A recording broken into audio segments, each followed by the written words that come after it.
Hello and welcome to February 7th, Monday, where we'll have Mystery Monday number 17 assigned to you today. But before we get to that, I've got a couple of things that I want to make sure that we talk about. If you are seeing this before 9 a.m., that is first hour or the beginning of second hour, you should make sure that you order your lunch. We want to make sure that everyone has that opportunity, so order your lunch now. And conferences are the next big announcement. That is February 22nd. That is in about 2 weeks. What I want to really emphasize here is that these don't have to be a tense time. Sometimes those conversations around conferences are a little tense between students and home. And if you decide that you want to, over the next couple of days here, really get after your schoolwork and start a trend and have something positive to share with home, I think that would be, a good way to sort of ease those tensions. So look out for conferences here coming on the 22nd. I'll be reaching out probably tomorrow or the next day to start scheduling those.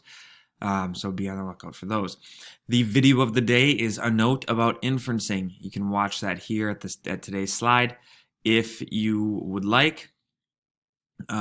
It just might help clarify, how to make inferences, why we make inferences, and might help you understand the Mystery Monday as well. So next then you'd have 10 minutes of reading, and after that 10 minutes of reading is Mystery Monday number 17. So let's go over and take a look at that now. So Mystery Monday number 17 is titled A Quiet Night with Danielle Steele. Right away, we're introduced to two characters, Steve Lanark and Chantel Breton. We make inferences all the time, obviously, like I've talked about with the four-way stop example, when we're out driving. And doing so right away with this title is one thing that good readers do. So what conclusions can you draw about the setting? Take a look specifically at paragraphs 1 through 4.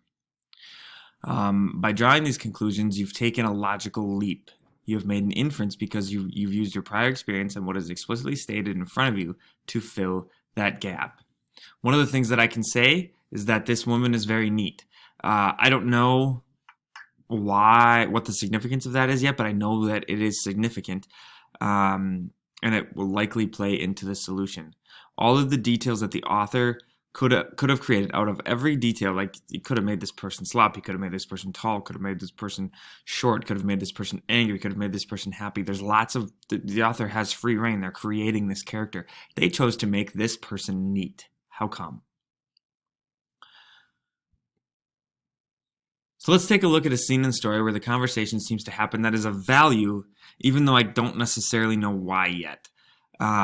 So here's that paragraph. Steve Lanark still behaved as though he did not hear his partner. Instead, he was hunched over a small ersatz marble slab on one side of the bathtub. It was about the size of an end table, and indeed was designed to serve that purpose. At one corner of the slab, farthest away from the tap end of the tub, a face cloth in a deep burgundy lay folded neatly with a bar of soap sitting on top. Neither had been used. At the diagonal corner, within easier reach, was a cocktail glass, its bottom still covered with the remains of drink. Scotch, the two doctors had concluded earlier.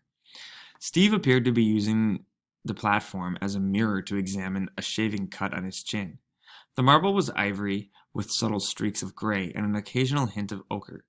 Its surface was pristine, like the rest of the place, and gleamed in the high light. Really neat, this woman, wasn't she? Your answer lies in there. Just a heads up. That's probably the most telling paragraph of the whole story. So we don't know why yet, but if you read the rest of the story, you can take what you do know and make logical leaps and draw conclusions, therefore making inferences. Other things that may play a factor, though I'm not entirely sure why, the author created a unique aspect of the relationship between Breton and Lanark. Lanark doesn't appear to listen to Breton, and Breton just seems to go with it. We're not really sure why that is.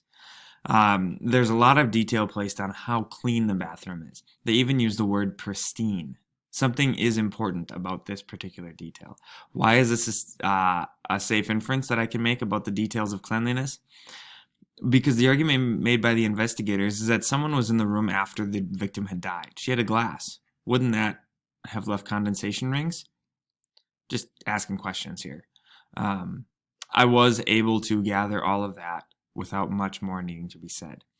Now, before we get to the solution, I want you to work on this, and we will talk about the solution tomorrow morning when I am back, and we'll look at how close you came on your understanding of this Mystery Monday. That's all I have for you today. After completing this Mystery Monday, it is worth 1 unit.